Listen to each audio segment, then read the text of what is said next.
Xander was almost 10 and had always been afraid of storms, and tonight was no different. James and his wife Lydia had to check in on their child several times already, and it was only 9:30. James told his wife that they needed to go talk to Xander, to which she agreed. So, they told him that there was nothing to worry about, and that it's not scary, that it was only the wind and the rain.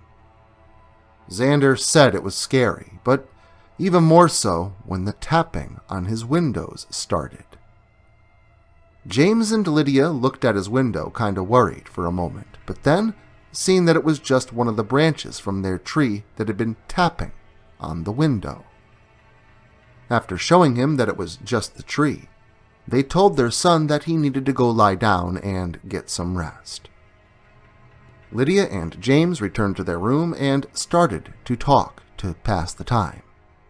They talked about their son, who was getting too old to be scared of storms, and they both agreed that the next time he was scared by the storm, that they would just let him be and try to get over his irrational fears.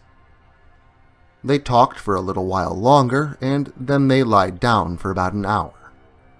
Xander was having a hard time, still trying to get over his fear of the storm. He was doing his best after his talk with his parents. He then decided that the storm couldn't get in and hurt him, and that he'd be fine. It was about an hour later that Lydia and James heard a blood-curdling scream, which they looked at each other and decided to stay in bed, because it was still storming and they figured it was just the storm that scared their child. After a moment, everything went silent, and they figured that he was getting better at suppressing his fear, so they laid back down. Several minutes later, when they were drifting off, they heard a tapping on their window. James muttered groggily that he needed to chop that tree some, and Lydia said sleepishly that she thought the tree was on Xander's side of the house. They both then realized that there's no way that the tree could be doing this, so they got up to check it out, when all of a sudden there was a quick flash of light, and they thought they could see something, but they weren't sure. Then, a dazzling, almost blinding flash of light happened again. Lydia screamed so loud, you'd think she could shatter glass, and James went pale white and almost lost all motor functions. Another gargantuan flash of blinding light, and they were able to see Xander there. Well, not all of him, just his head, with a ghastly, horrified scream still plastered on his expression.